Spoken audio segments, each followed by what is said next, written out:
wag met die woord.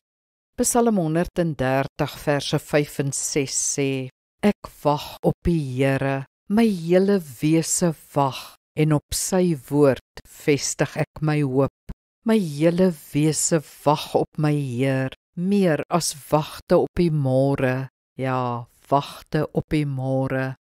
Wagtye is moeilik, want dis dikwels drempeltye, oorgangstye. Sulke sogenaamde liminale tye is tye waarin ons nie in of uit is nie, waar die een seisoen oor is, maar die nuwe nog nie begin het nie. Dis die moeilike tussenin tye, die kruisings, die bergpasse, die wagkamers van die lewe.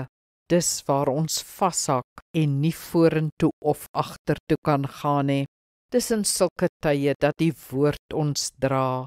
In sulke tye is ons immers oper vir die woord as andersins. Soos ons die woord lees, so praat die Here met ons. Sy woord bemoedig ons, sy woord leer, lei en vermaan ons.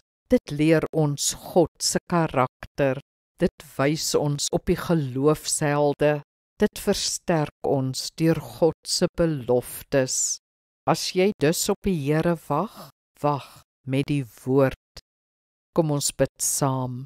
Teenwoordige Here, U is oral, ook daar waar ek U nie beleef nie. U is ook in die noutes met my, in die donker klowe. As ek nie weet wat die volgende tree is nie, lei my deur U woord. Amen. Die Here seën jou.